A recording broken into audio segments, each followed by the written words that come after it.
Hey guys, it's Baban and I'm back with another tutorial, and today we're going to be having a look at my colouring process with this piece that you can see the time lapse of now. So I'm going to be starting off with the flats and the lines ready, and then we're going to go through each stage of my colouring of this.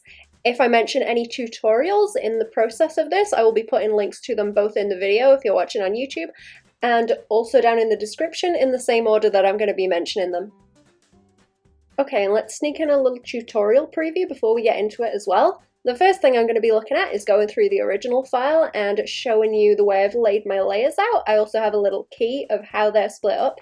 Then we're going to go into getting flats from our line art. After that, we're going to go and have a look at cell shading and lead that through into using gradients for a little bit more variation in colour. Then we're going to start to compare the difference between a cell shaded style and something that starts to go a little bit more detailed in terms of values. Then we're going to go and try and apply that to what we've done already by going and sculpting it in. After that, we're going to have a look at some alternative ways to be shading with the layers we already have, as well as some little different things that I personally like to do with line art. I'll also be going very quickly over using tone curves to tweak your colours. Then we'll move into overpainting and going and bringing a bit more texture in. I'll also be having a quick look at a different way of painting that I used in the background.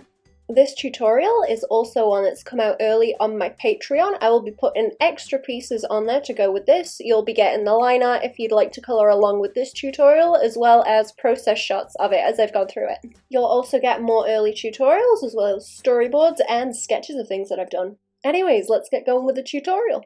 Okay, so let's get started. What I have is the original file here. I've got all my layers down here colour-coded at the side, which we'll get into in a second. I've got a duplicate file, which we're going to be using. It's the same right now. I'm going to delete a lot of this and we'll go through it and kind of backwards engineer and get back to this. And then what I have is a little layer key, which I'm just going to put at the side here, so that as I go through and you can see the layers, you'll be able to tell what they are. I'm going to speak as to what they are as well and tell you what they are. Okay, so let's just go through all of these and turn them off as I go and kind of deconstruct it first, and then we'll work on building it back up.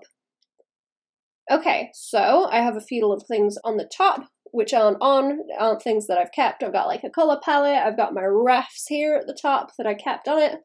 I've got a value check layer like this. And then we get into this little folder here, which I've marked out with the purple. Nothing here is actually in the folder, so if I turn that off and on, you can't see it. I've just done that to separate it out. Everything underneath is in a folder though. So you can see if I turn that on and off. So on the top, I've got yellows with color tweaks here. Which is just, you can't really see a whole lot on that, but just tweaking it a bit blue. We've got shine here, just to bring out a little bit different values in there and a bit of shine and glow. We've got another color tweak there. A little bit more blue. Another colour tweak that kind of brings everything a little bit closer in, desaturates a little bit. Over the top, we've got some of that detail there in the shine on the sword, where I've gone and overpainted that with the green overpaint layer. There's another one underneath that that is the same thing. There's a few layers of this overpaint just to build that up and make it a bit easier to do. I have the main overpaint layer here. That is there, and that is the thing you see when I take this whole folder underneath off. All of this here, so this is just a normal layer where I've painted over the top of it to add more detail. Put that back on underneath, and then if I take that off, it starts to flatten out a little bit.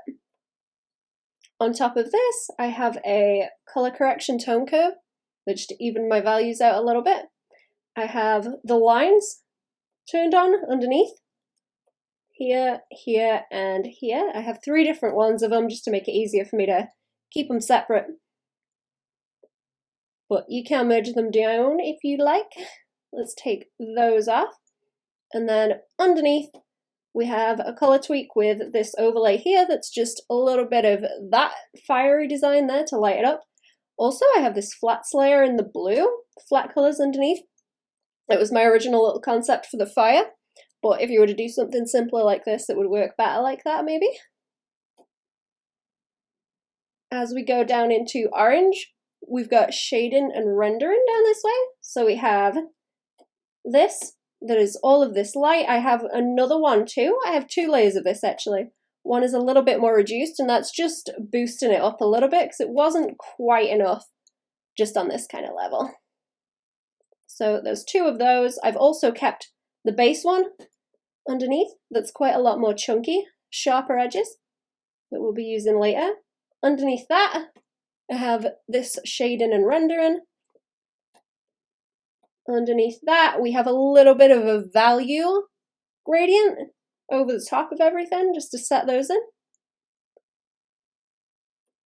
Underneath that, we start to go into a little bit of a color tweak on the flats that has more of a gradient in it again. It's kind of bluish down the bottom, yellowish up the top. Take that off. Underneath, we have flats in these blue layers. So we've got the stripes separate on top of that, just so these underneath are a little bit easier to select. I have a flat version, which I'll explain why I have a bit later, and then the actual flats like this, which would have originally been done with the lines like this, just to set them in. Underneath that, we start to go into the background, and a lot of this was done a little bit later, so we've got the glow here behind them. I've got Overpaint for the background, so I've got kind of a rough one with a few other Overpaint layers down there, and then my actual rough kind of color sketch in the background that was built up like this at the same time as everything else was. And then we end up back at the bottom just with a flat, and I have my tidier sketch underneath that I did my lines from, and my rough ones underneath. So this is just going to be a coloring tutorial, so I don't want to go into anything to do with sorting the lines, getting them down in the first place. So we're going to keep the lines as they are. I'm going to go and delete a lot of the other things, so we'll get rid of all these color changes and overpaints on the top. This whole folder here can go. We'll keep references, I'll leave, color palette up the top. What else do we have here? We've got this. I'll keep the shape of the fire. Let's kind of flatten that down into one thing. So we have that. We'll take all of these bits of shading from the underneath. We're not going to use these as a base. We are going to just start and work from what we have. With the lines, I'm going to leave the flat background here as well, just so we have something to work with. Out of this file too, I'm going to remove my sketch folders. I don't really need those anymore. I don't need my rough sketches that are underneath there. Let's just tidy this up quite a lot. So now all we have is 1, 2, 3 layers of lines. We have this layer for the shape of the fire, and we have the background here. What I'm going to do to make this a little bit easier, I'm going to put my line layers just on normal. I had them on a different layer mode later in the process, but I'll explain that when we get to it. I'm going to just merge them down into one so that they're a little bit easier to handle. Let's also, just for now, make this background not visible. Take the fire off so that we are just starting with the basic lines. No colors at all, no nothing. Okay, so I don't want to get too in-depth with the basic selection and laying down a base on these, but I have my lines flat here, and I'm gonna put the base colors that I already have in. I have the stripes separate here. I'm just gonna go and do a quick run through of how I set up my base like that. So I have it just underneath the lines like this. Okay, so I'm going to go into the line layer. I'm going to get my selection tool. I'm going to make sure I have close gap here all the way up. I've got my area scaling just onto a plus number, so it's on +3 right now. And this is just a one layer thing. There's only the one layer with this, so I'm going to either have it on just the little tick box here or the little stack for selecting around this. It doesn't really matter which one when it's just the one layer. We don't need multiple layers selected around. So I'm just going to go around the outside like this. And then we're going to hit Command Shift I, and we'll invert it. And I would make a new layer like this and just go and fill it in as a flat chunk once I have that selection, like that. I'd also go around and just fill in any little chunks like this, just to flatten it down, and then go back and do the same kind of selection, just with it set to all the layers down here, to make sure that we get a consistent line all the way around, consistent kind of distance between the outside of the lines and the insides of where all this selection is. So then we would end up with nice flats like this. Like I say, I have a whole tutorial on this and how it works in clips, so I'll put a link to that now and also in the description for everyone. One important thing I want to mention though is sometimes when you go and fill tool to fill your colors in around the line art, you're going to end up with kind of what looks like the line art underneath here, even though it's not actually turned on. It's just where the fill tool has not quite reached everything underneath, and that's okay. You just want to make sure that you have a dark base like this. So if I go and flat everything down like so we have a dark silhouette, and then if I go and block in things that are lighter, if I go and like fill this in on the right layer, preferably around here, then you can see kind of retains a little bit of that line underneath. Now, if I do it in the opposite way and do it with a light color like this, and then I go around and do my fill tool, then you can see underneath all of these lighter bits. Now, that's going to be a bit of an issue if there's ever any kind of like leakage from underneath. If it's dark, generally it's going to look fine, but you may end up with some kind of crunchiness like this if you leave it lighter, assuming all your lines aren't going to be very light anyway.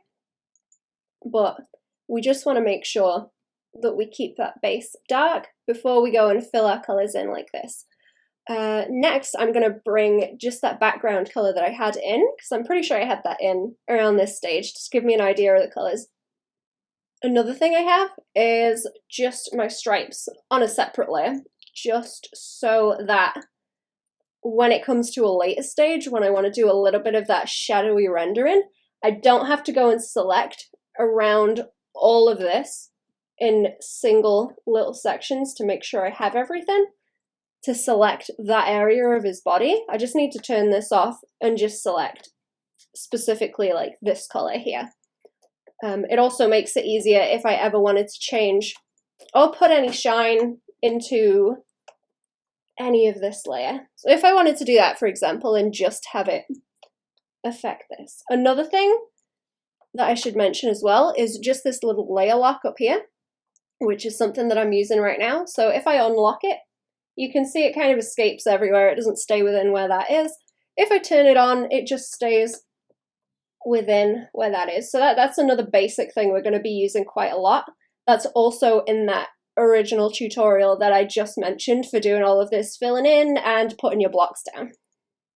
Right, the next thing we want to have a look at is leaning into cell shading, because basically the way I go about this process is I will start with something that is similar to cell shading in like a very basic way that you would think about it, and then kind of work out from that and fancy it up a little bit, add some more different bits in, and then past that I will start to move on to kind of painting and removing lines and overpainting everything. Like I mentioned, I've got a lot of overpaint layers that will come in later.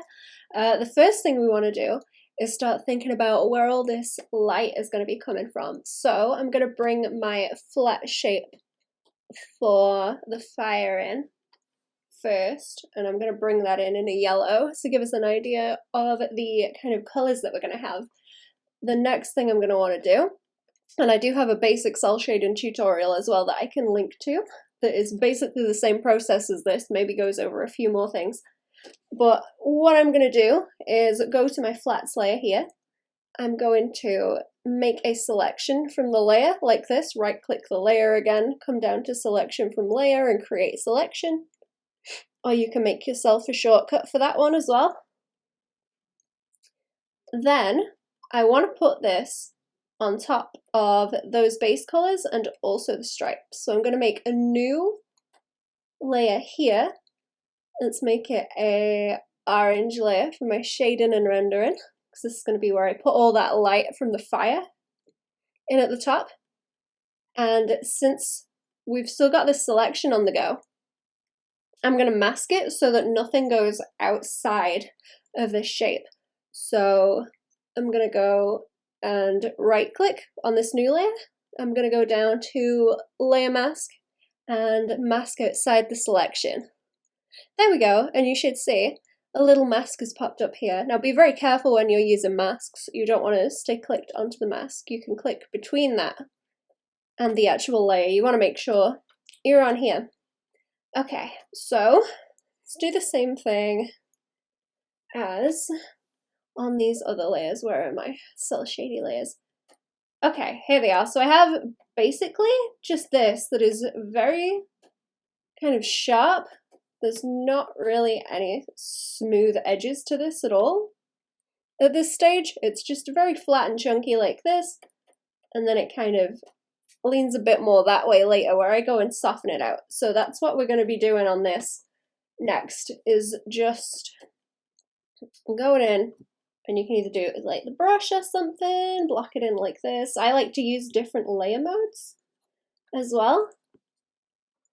And usually when I start out doing this, I will do it quite rough, just to get an idea of where all this light's going to be hitting on top of everything. And since my flat colours are they're not quite dark enough yet, since there's more things I'm going to be adding, but they are enough that I can see what's going on. I don't have any kind of gradients up in here that are getting in the way of what I'm seeing. Everything is quite nice and crisp, very flat, blocky colours. Like I say, no gradients to confuse anything just yet. But I am going to block it in just rough to get an idea of what is going on with the colours. If you see the process of this that I have, that I will be including in this video as well, you'll be able to see that everything is done very scruffily at first, just to get an idea of the colours that I want to go with. And then things start to clean up after that. I find it easier to put a lot of the blocks down and just get an idea of the colours before I go and spend the time cleaning it up. But also, like I say, with the way I go about things, like for example how I've separated these stripes and how I explained that you can colour those separately, you can go about this kind of the same way if you separate everything in the same way that I do. Because this is a little bit more, especially once it starts to lean into painting, this is a little bit more of a long-winded way to get to a more painted look, but it's very, very easy to change things because you've set all these layers up for it, rather than going in with like a one-layer painting if you're not super confident with that. I am kind of leaning into doing that a little bit more now, but I still prefer this method because it allows me to kind of stop at any point I want, really. Like I can lean more into the cell shaded, or I can pull it all the way through into a painting and be very specific about where my colours are and easily change them if I want to. It's also very good for concept art if that's something you want to do, if you want to be able to do like multiple versions of something and maybe have to recolor it. If you're doing commissions too, it's very useful. Simply because you can go back and change things if they're not right. It makes it a whole lot easier to do that kind of thing, which is why it's something that I like quite a lot. It's a process that I like to use. Okay, so we've got like a rough block down on that for where we've got our lighting from there. And I'm going to go and change my layer mode. So let's have a look at something like hard light and just mess about with it a little bit. Maybe change the colour. Like I mentioned earlier, I've got my layer lock up here, transparency lock, that I can go and grab. It's maybe a little bit too pale of a yellow, so I'm going to pull it more this way. I am going to want it a bit orange too. Since I have got that layer lock on it as well, or transparency lock, I can go in and bring different colours in. I can pull it into oranges, around the edges like that. I could put it on glow. Let's see. Let's see what works. From this point on, I am going to leave all of this a little bit just rough so we can get an idea of what's going on. What I'll do sometimes as well is duplicate the layer. If it doesn't look strong enough with just one layer, or I can't quite get the sort of color mix that I want, I'll get two and I will overlay them with different modes like this to see how it reacts. Sometimes they don't react very well. They make the colors look a bit funny. Sometimes it only reacts good to a few colors and not all of them. But it's just something you kind of have to fight with. What do we, okay, we've got overlay. We've got overlay and we've got hard light. We can kind of shift them around in which way they go. What if we have a glow layer? Just trying to look for something that looks nice. I think maybe around there would look nice. And then that's something you could kind of work on and continue with. And you would have, you know, decent colors for cell shading. We've got like little bits of gradient in here as well. Let's go back to the original one. So it's basically the same kind of layout. You could go and tidy it up and put all these little gradients in like this, sharpen the edges, tidy it up. And the other thing that I was mentioning that I want to go back to as well underneath, that just brings a little bit more into it, is this gradient that's already on. So I guess this one we have is more similar to that right now. And the difference is that we don't have this other gradient on the bottom that's given us a little bit more shadow. Like I say, this is already a kind of cell shaded layer. And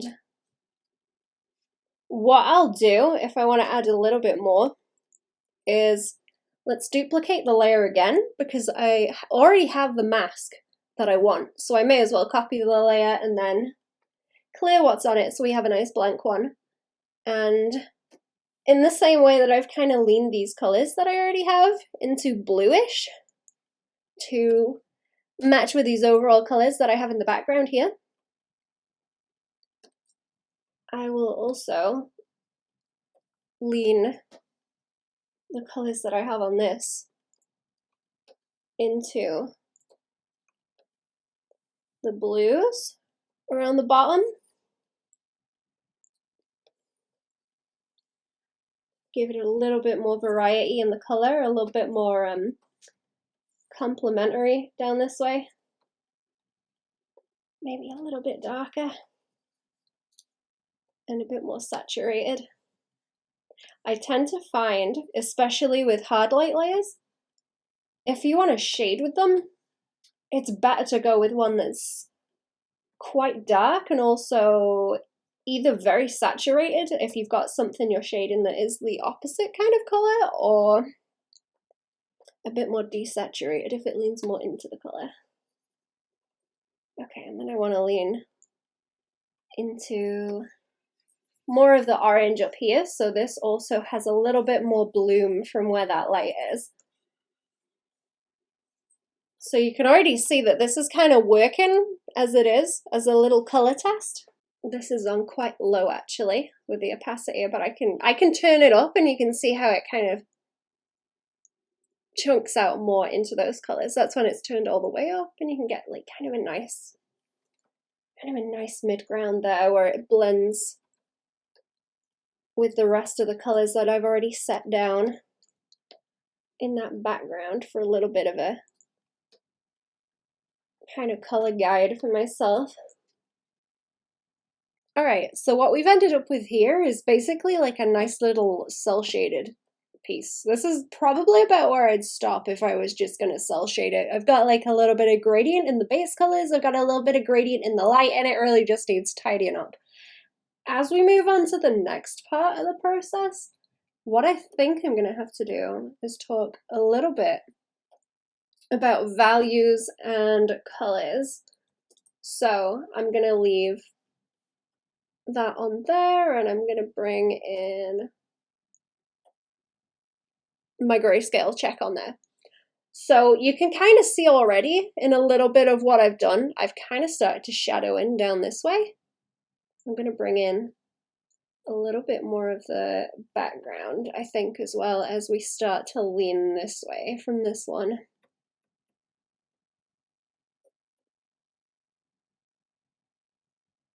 So that we have that for a little bit more context. So this is just the rough base background painting from the full piece over that way. Okay, so the values look about the same right now. I guess I don't have the fire on this one quite yet. Let me go and turn that on. And obviously it doesn't have a lot of the finished stuff on it either. But let me go and show you guys the next thing that I would go and add onto this. Let's show it in color first. So the next thing I would do, and the thing that kind of separates this cel shaded look out from more of a painty look, is that I don't have quite as many shadows like this. Because when you do cel shaded, you can see the difference already between these. When you do cel shaded, if I just go onto, let's use this as a palette just for a second. When we look at this cel shaded one here, if we go and grab, just eyedrop some of the darker colors, we have a range from about here to around here. So we've got white in the background. Let's put complete black down just for reference. So it goes between these two colors basically, and then we have kind of points in the middle. Most of it's kind of around this gray because we've got him in there, a lot of the light in. It's kind of mid-tony. It's kind of about 4 values like this, just as an average on it. On this one, we have this, and obviously I haven't put a lot of shine in this yet. This is just talking about as it's leaning into being a little bit darker down this way. If I get the darkest color down this way, that's quite a bit darker than this one here. If I put it on the top, you can see there's a little bit more dark on that. We have a little bit more subtlety in the painting down here, especially on the tummy, in the values that way. So they kind of soften out from here. We go into like the stripes on him, like so. Everything starts to shimmy up into these brighter colors with that. And we have a little bit more distance just in between the dark to the light. It's the most obvious, obviously, down here, because that's where I'm concentrating all of that shadow. And even more when I put that one on. That is just the tummy shadow, and then we have this one as well over the top. I'm quite sure there's a little bit of a darker value as well. Yeah, it gets quite dark up in here. So you can see how it's a lot more reduced in terms of the values here. If I was going to leave it like this, I would likely make the lines a little bit more chunky. But I kept them kind of skinny because I wanted to do a bit more with the shading. But the lines would probably be what accounted for some of the darker values if I was leaving that as a cel shaded piece. A better way to describe this actually is to say, if I make a gradient from black to white like this, and we look at this full gradient range, then this one that we've been working on, that's cel shaded right now, would go from around this point to, I guess, around this point with the grays that we have. And then this one here, with more of the shading that we've just added, is more like still at the same height at the top because we haven't gone up this way yet. But eventually it's going to end up around this height because we're going to put more shine in. But the bottom is going to come down further to down this way. I guess we don't have the darkest darks in yet, but it's kind of getting that way. So we would have the full value range, and it's these little distances in between that are going to make the difference. But you can see the difference in the values immediately on that, and that's what's going to take it through from something that looks cel shaded into something that starts to lean a little bit more into something painted. A better way to describe this actually is to say, if I make a gradient from black to white like this, and we look at this full gradient range, then this one that we've been working on, that's cell shaded right now, would go from around this point to, I guess, around this point with the grays that we have. And then this one here, with more of the shading that we've just added, is more like still at the same height at the top because we haven't gone up this way yet. But eventually it's going to end up around this high because we're going to put more shine in. But the bottom is going to come down further to down this way. I guess we don't have the darkest darks in yet, but it's kind of getting that way. So we would have the full value range, and it's these little distances in between that are going to make the difference. That's not to say you always have to use this full range of values from top to bottom though. You also don't want to be using like too much light or too much dark. Like this area down here is going to be like probably not even like 5% below this line, and you don't want any more than that really above this line, with like maybe 5%, something like very low, because most of it's gonna, I guess on this one it's kind of around maybe around the darker end, actually, like around here is where most of my values are, because there's quite a lot of dark in the background too, so most of it probably hangs around in this area, and then there's less than that in the rest of this range. But you could reasonably do something that was more just within a range like this. But the more values you bring in and the less kind of condensed you have it, if you were to kind of think about just a selective color palette where you will just get like 3 or 4 colors, the more you bring in them, the more you kind of render it out, the more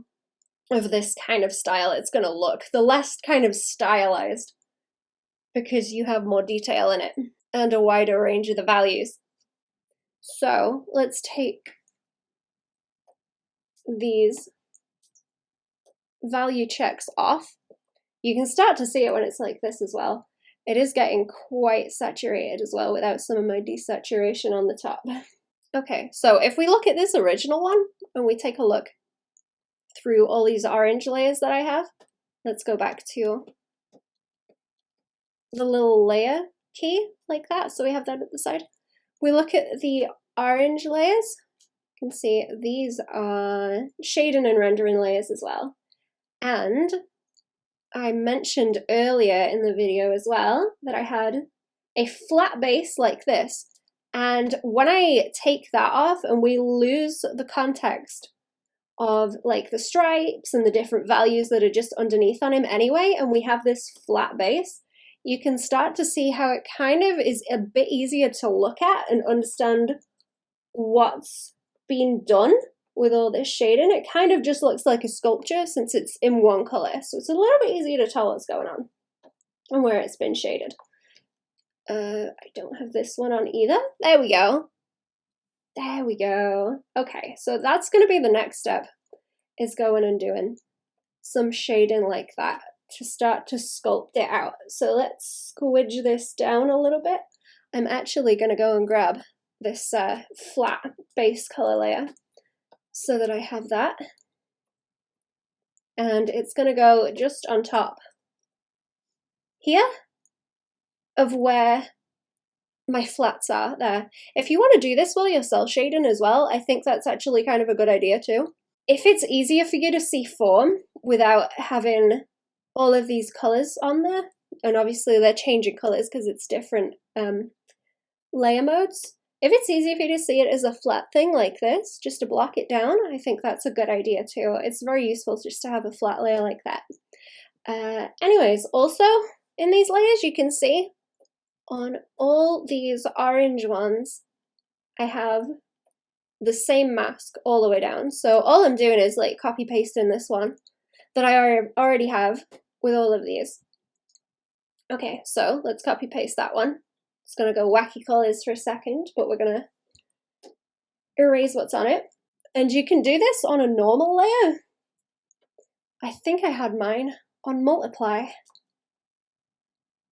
so that it just darkens a little bit, because eventually it's gonna sit over the top of just these base colors. So you want it to react slightly differently to both of them. If I just start shading in like this and it's on a normal layer, and it's on full, it's just going to completely block them out, and we don't want it to do that.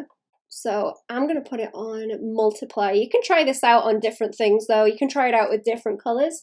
What I'll usually do when I do this is start with one color in the same way that I did with my cell shading, and then once it's done and tidy, I will bring in other colors into it.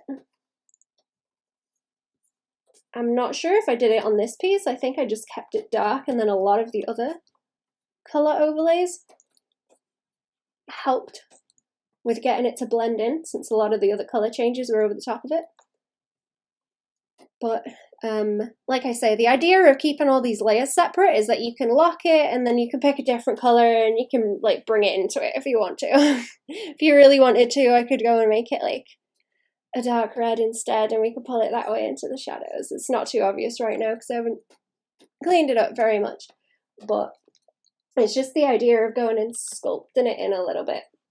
Now, you can do this as much as you want, but it does get to a point where it starts to become a little bit like too heavy. I try and concentrate it just in any like small little corners, but anything that needed a little bit more weight, like just this overall piece, if I leave that one off, it's a bit easier to see where I kind of concentrated a lot of it. I've also got quite a lot over the top of where we have those lighter stripes, since they weren't picking up very much of what was going on with the shading, so they needed a little bit more heavy on them with trying to shade everything in. And you could do this with a sharp brush. You could actually kind of do this the same way that I would do that cell shading with the bright orange. You could do it like this, and then you could get, I suppose, the airbrush or something in. That's the way I kind of used to do it. I wanted to bring a little bit more of sort of a painty texture to it, so I was using the paintbrush in this one, but you can pretty much use any kind of textures that you want. I used to be way more into just using the airbrush and getting everything very, very, very smooth and rendered, but I'm trying to lean a little bit more painty with this now. So like anything, like especially under that arm there, needed more around this leg, around some of the fur, just the corners of the hooves, this kind of thing. Under here, there will be a bit more shadow. In the muscles, any muscle definition, I kind of went ham on to try and get it to stand out a little bit more, because it doesn't really pick up with cell shading unless you have a lot of light on everything, and then everything else that just falls into the shadow doesn't pick up. Sometimes when I do cell shaded pieces, I will do this underneath if I think there is too much that's in shadow and there's not enough variation in the values, or it starts to look flat because there isn't too much light hitting stuff. Like sometimes I'll light things from the back, and I just have to introduce another value to get it to stand out a bit more. Okay, pull that around. I did quite a lot of shading on the sword, if I just bring it up this way, and also on Link, because he was looking quite light over that way, a little bit too light. Also, when I mentioned before that if you go with darker colors for shading the metals at the start, then you don't have to work quite as hard when you go and put more on like this, and you more room for more of a variation in the values, because you can put those very shiny highlights on the top and then these little bits more of shadow on top of that, like around here, and then you get the shine in the middle side of the shield. I could do with a bit more.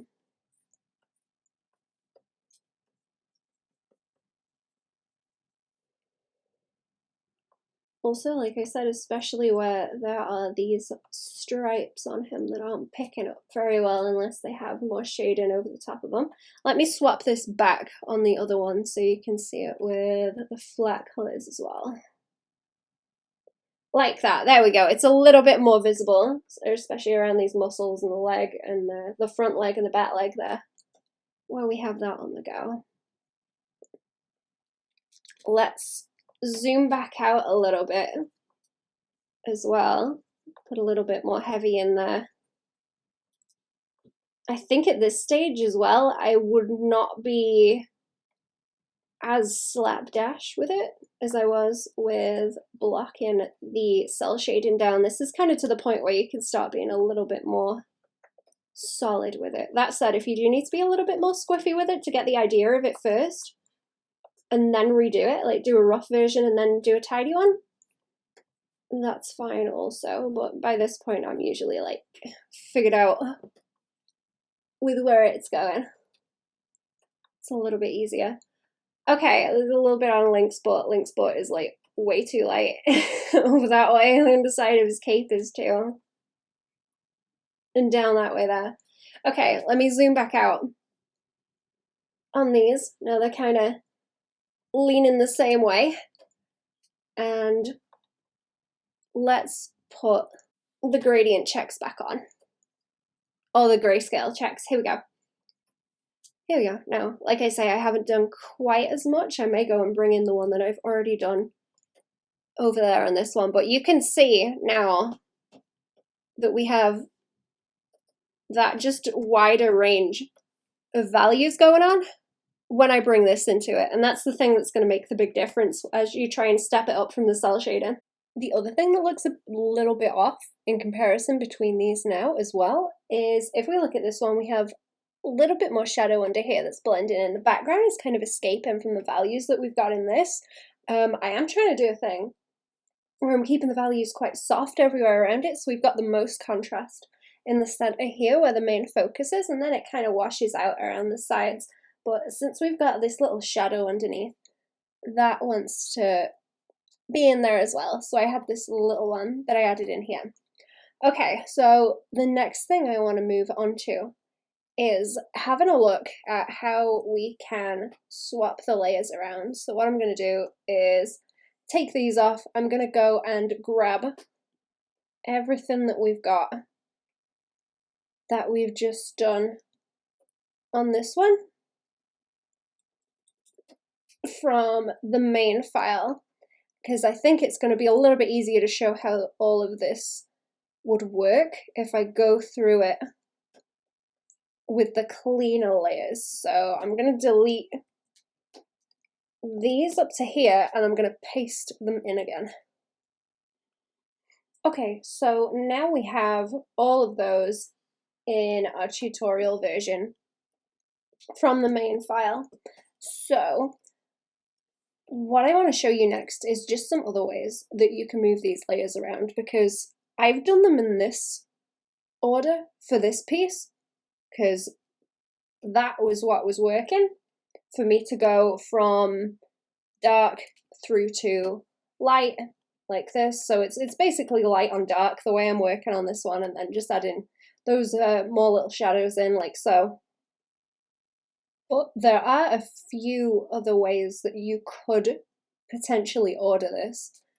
So the main thing I'm thinking of is if we have both of these layers with this darker shading, if we merge the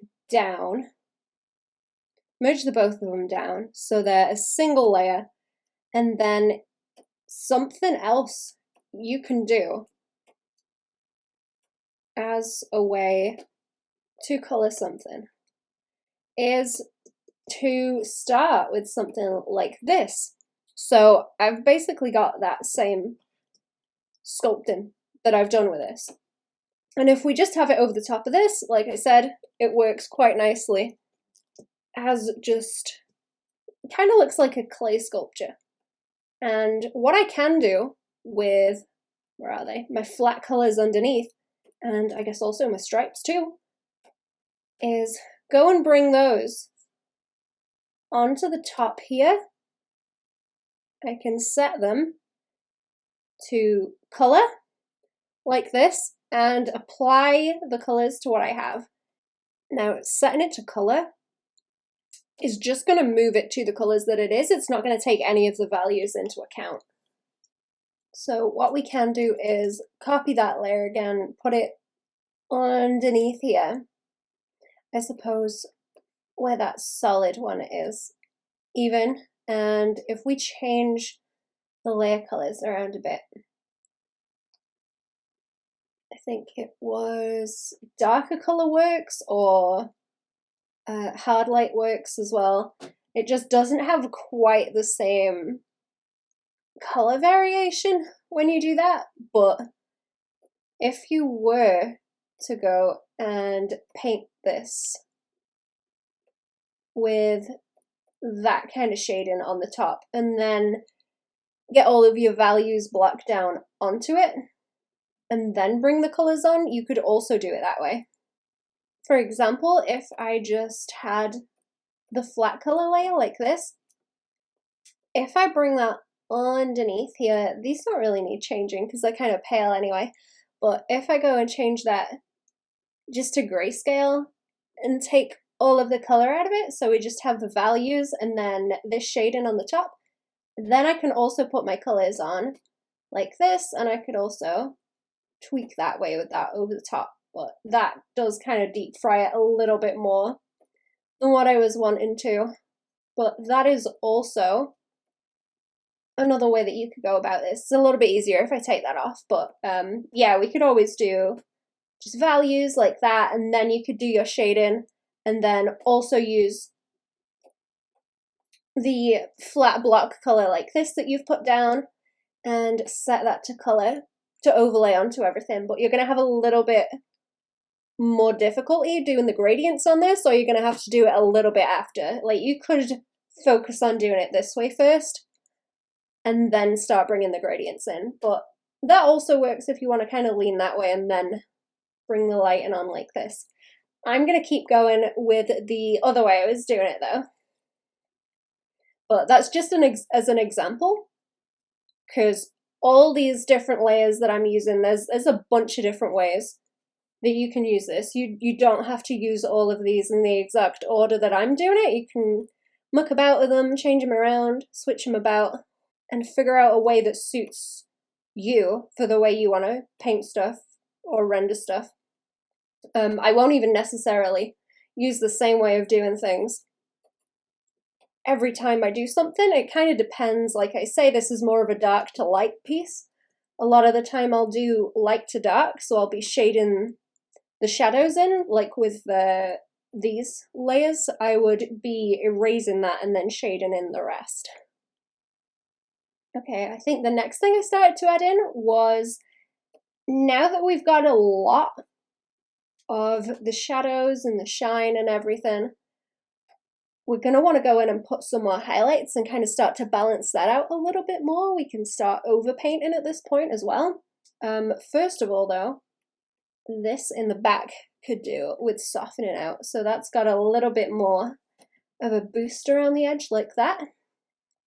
Something I did with the lines, which I mentioned earlier on as well, was change those, I think it was to overlay? Yeah, I think it was overlay, so that they would blend in a little bit. Now, what I'll usually do is let these underneath colors with all of this fill in underneath the lines. Then when I set them to overlay, those colors react with the lines. You can see it quite a lot in Link actually. So I've got these nice kind of oranges popping up, and as I overpaint, let me just give you an example. As I overpaint, I like to be able to go and grab these colors and pull them around, because once I've put all this down, it still looks kind of scruffy unless I have cleaned it like all the way up. But I like to think of it like I have a paint and palette ready once I have that. And any little mistakes like this, I guess what looks like mistakes at this level is just more colors for my palette that I can use, pretty much. So I will let things like that happen, little happy little mistakes, you know how it is. We'll let them happen, and then we can grab them and muck about with them. But we get some very nice colors kind of blooming and popping out just in those edges that are able to pull around and bring into everything else.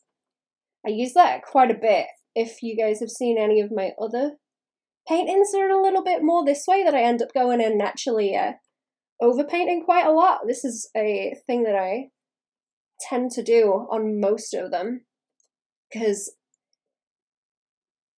it's useful to keep the lines all the way through so you know where your edges are and everything, but I think it's more interesting when you can use them for something and kind of bring them in like this and not have them be completely pointless and removed later.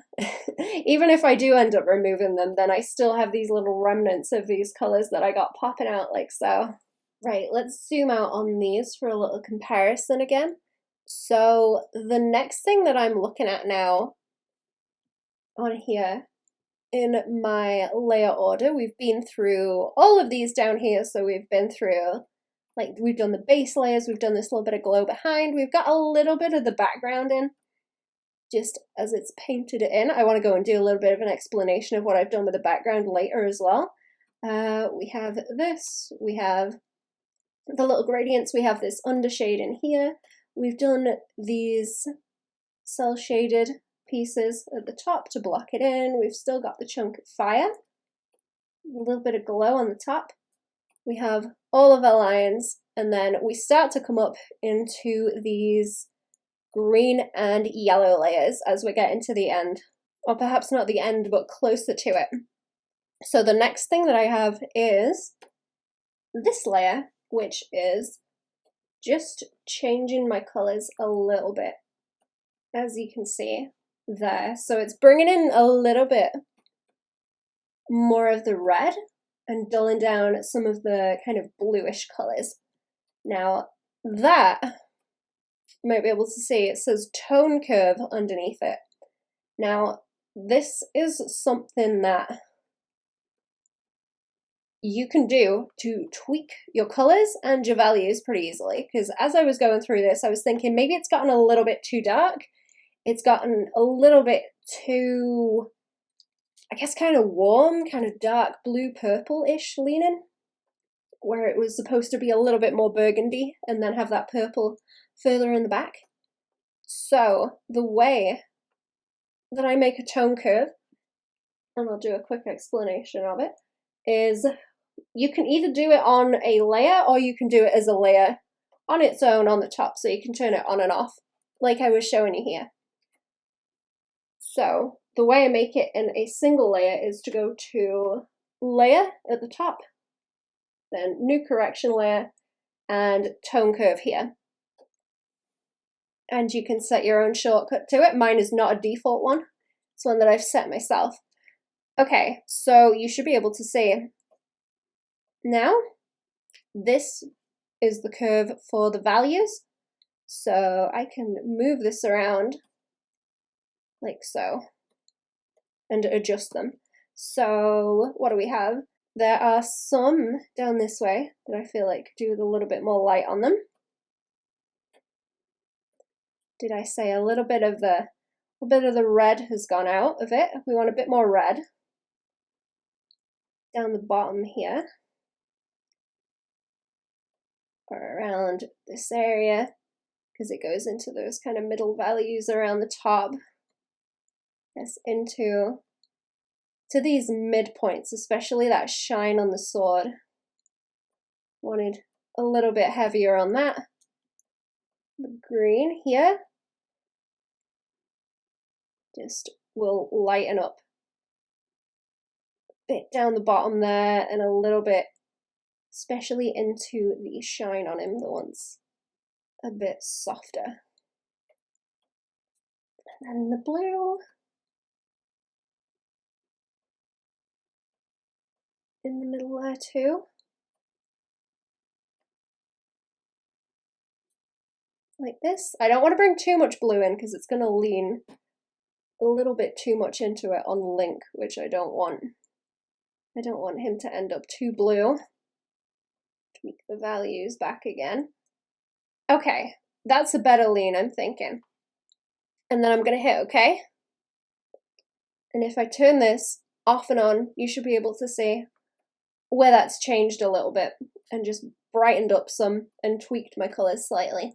I do have a whole tutorial on how tone curves work as well. I'll put a link to that now at the end and in the description too, so you guys can find that if you want to look into this more, but it's a pretty quick way just to adjust it. Okay, so at that point, I was quite happy with my colours, so I've blocked all of this off into its own folder, just in the purple. So that's all of my colours as I've put them down and kept them quite chunked out with, you know, the cell shading and the gradients underneath and all the blocks and everything. Everything's quite tidy in there. And then we start to move on to the overpaint layers, and that looks kind of like a lot when I turn it on, when we go from this to this. I guess it kind of is a lot. But like I said, everything on this that I have put down so far is my color palette that I'm going to use and grab and pull around. I very rarely, once I get to this stage, actually go over to the color wheel and pick something and start like painting it in. That's not a thing that I do often. But what I will do is just grab a color that's already here. You can see these like bright colors up in here that I've pulled out around from where those bits of the lines overlapping were with the overlay on. Everything else is just the colors that are already there, but tidied up a little bit, moved around. I also want to point out in this cell shading, the way that it has reacted once I've put gradients into it is that it's given me nice little gradients like so, where they double up and where I've erased them on both. So they kind of soften out into these greens. This is also because I have this tone curve over the top, where as I've moved those points around on it with the reds and the greens, it's brought that green just into this color, or this value in here. It's popped the greens out. Okay, so let's put that one back on. This is the kind of bit where it takes the most work and it looks like the least, pretty much, because up until now we've been blocking in very, very big pieces, and the colors, it looks like something. When you're zoomed out, it looks kind of finished. But the fact is, when you zoom in, it's still quite untidy, and it needs a lot more doing to it. So let's just do a little bit to show you guys how I would do it. Now this is an overpaint layer, so it's going to be green. I will usually do this with something like the India ink brush that is in clip, because it's quite sharp, I suppose, or I keep it on 100% opacity. I don't do any reduced opacity stuff really, because it doesn't suit me very well, because like I say, once I have all my colors, I have pretty much all the gradients that I want, so I don't really need too many soft little gradients in there. Let's see what other interesting colors we have in these gradients. See, I have this kind of thing that I can pull around that gives them a little bit more warmth in there as well. A little bit like subsurface scattering, where you'll get the kind of blood color from underneath bouncing up through the skin. Just to pull that out. I think I did use a little bit of the watercolor brush on some of these just to... I think with overpaint, it tends to be easier to first use like a softer brush if you have to. If you feel the need to use a softer brush, use that first, and then as things start to tidy up. So say we do this little piece of hair around here, we tidy that up with the rougher brush, softer one, and then we can go around and add like singular little hairs in like this to kind of pop it out with that sharper brush. Just to fill it in and give it some texture if we want to. Kind of thing. Pull more around and block it out. I did quite a lot of that kind of overlay color grab, especially like around here to pull in and pop out on the edges of the sphere and put the designs onto it so it would glow but also have this kind of darker fiery color in it as it swoopies that way. Gives us a little bit of an outline. We have the same kind of thing going on with in here. So what do we have? We have yellows, we have kind of reds up in here. Just from, you know, it looks very flat underneath, but once I get that tone curve on it, we get this whole variation of colors and gradients in those values, which is kind of difficult to get otherwise. And what I'll do is just kind of grab the colors that are in there and pull them around. That's why I like the gradients so much, because it gives you, I guess, more of a variation in the color palette that you have. And like I say, I'm not going and grabbing anything from the color wheel. I'm just using what is here as it is and seeing where it wants to pop out, where it's brightening up the most, where all these forms are wanting to be defined, and what colors I can bring more into to give it more shape and depth.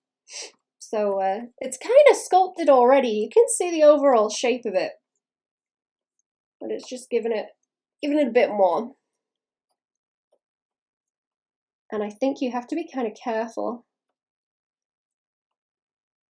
when you go about it like this as well, because you can definitely overdo it, and you don't want to destroy the nice little values that you have in here, because we've spent all that time making sure that our values look nice, and then we've got these nice gradients on them. So there isn't really much we need to change. It really is just tidying up edges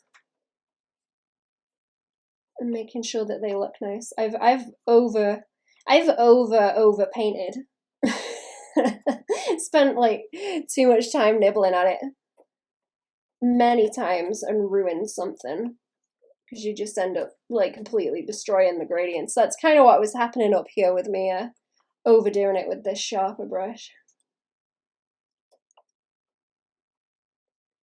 as well. And yeah, like I say, this is the thing that's going to take you the longest. This is going to take you a very long time, and you're going to just have to sit down and kind of deal with it. It's one of the things that just sucks because it's so slow. It's the whole thing of the sketch is like 90% of the work, but it's 10% of the time. And then the tidying up and everything is like 10% of the effort, but 90% of the time, it's that old thing. Once you get to this stage, just spending the time that you want to take on it and seeing where you want to go with it. I did want to use more textury brushes on this, but in the end, I kind of only ended up bringing them into the background. I thought it was looking a little bit bad to bring too much texture, especially onto like the skin on him as well. Around these bits, it just wasn't reading as nice. So I gave up on it in the end and just did it with the regular brushes. Maybe a little bit of this brush, I think, as well, because this one's kind of good. It's got a little bit more of a flow to it, but the more I was thinking about it, the less well it worked.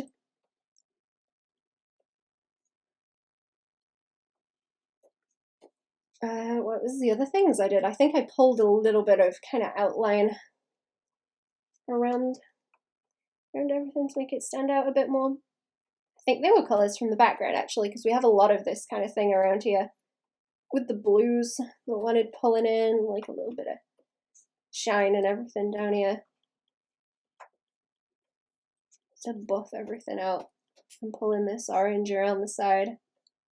Just trying to make a big effort to pull a lot of these background colors back into everything that I had here so that it would work a lot better with everything. At this point, I was still thinking that it was not blending in quite that well with the background as well.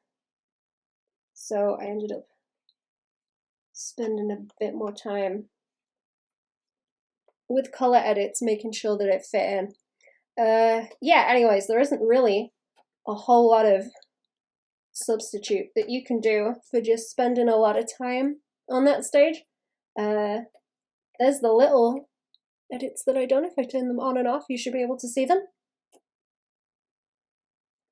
Something else that I did as well was because I'd done all this like darker shading, like for example these kind of shadows around the muscles and things, I didn't end up putting in any of the little kind of highlights around the edges of them like that. So that was a thing that I also went and painted in too. You should be able to see in this one over here on the legs, there's a little bit more shine to these, so they were like kind of condensed a bit more so that the texture would stand out a bit better. Give us a little bit of shine there. Make them stand out. I have, for example, more shadows like down here on this, but there's a lot of places where I just tried adding in more little bits of light that I didn't quite have. There's quite a lot if I zoom in as well. Just around the abs here, you can see kind of lit up down that edge, down this edge that I was just painting a second ago, like around here, and down this way, around the edge of the abs, just like that. So you'd get little kind of bits of bounce light popping out around those as well. Anyways, I'm gonna just show you guys this, where I went and put a few of those highlights in, so you can see that, like, I guess little kind of 5% of highlights. Obviously they're not in that top 5% of values, but just those little details that were just needing to be put in, hanging around there. I'm gonna put in what we have with the overpaint onto this one. There we go, so that we have that. I think the overpaint colors are actually a little bit off on this one because my color changes have been a bit different. Let's go back and have a look at the original. Okay, so I have my overpaint there with the first one. I have another layer of it there where I've got basically Link's reflection in the sword, and then another one just tidying it up a bit more. I've also got his little slate on him as well, and some loose specks of dust hanging around. There's also whiskers up in here as well. And then let's zoom out again. We have a color layer on the top. So basically this was how it ended up with the colors, and I was like, it's still a little bit too blue. I wasn't liking how blue and green it was leaning. I thought it was a little bit much. So what I've got is the base colors from the background. If I just set this to a normal layer and bring it all the way up, it's kind of that rough background sketch that I have with just the very like loose colors blocked in, and I tried setting that over the top as a color layer, and it fit in just a whole lot better like that, because everything kind of comes down a little bit more monochrome, so that's balanced it out. Originally I wanted to make it quite, I guess, saturated in terms of having that difference between the blue and the red, and kind of greeny blue and red opposing each other, leaning especially into this kind of corally orange. But as I went along, I was like, it kind of just looks better a little bit more muted. So I leaned into that a bit more, and then since that killed the blue off quite a lot, I have 1, 2, 3, just a little teeny bit more blue. You can kind of see where that is if I bump it up quite a lot. But yeah, it's like very, very, very, very subtle, just to bring a bit more burgundy into the back. Also these highlights that I have that just bring that out a little bit more. Some of these little dinky highlights around in just these bits of shine on the legs, I guess, arm legs, arms and legs, in the fire. All these little teensy details just needed a little bit more bloom on them to make them pop out, and some brighter colors, especially like around here. So I do have a tendency to use quite a lot of little color tweaks just to make sure I'm getting what I want as things kind of change through the progress of it. And since I have everything in quite a layered format rather than like a single layer painted, I just end up keeping adding on top of things like this. Sometimes as well, what I'll end up doing is I'll make a lot of changes like this, and then I'll keep making like overpaint layers over the top. So I'll like make another one and it'll be a green layer, and then I'll keep painting over the top of that and like keep adding to it. Just paint over the top of everything, and slowly build it up like that, kind of in the same way I've done all the way through the process with this. I just want to go back onto this one with the tutorial version as well.